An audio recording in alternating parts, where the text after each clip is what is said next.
leading us to a dangerous conclusion, one which we must not make in the interest of coordination of the branches of government. I am disappointed, and we are prepared here at the House of Representatives to make any sacrifice. If the Commissioner General comes and says revenue are not performing, we will be the first to say, okay, we understand.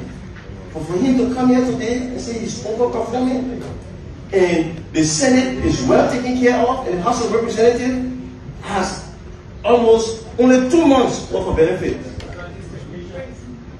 and cannot even get money for retreat. We got to go back and NGOs, stationaries. Mr. Minister, I'm holding the reason why I held the appearance of the Minister of Finance in the Bears on contempt issue is because I want to hear your information.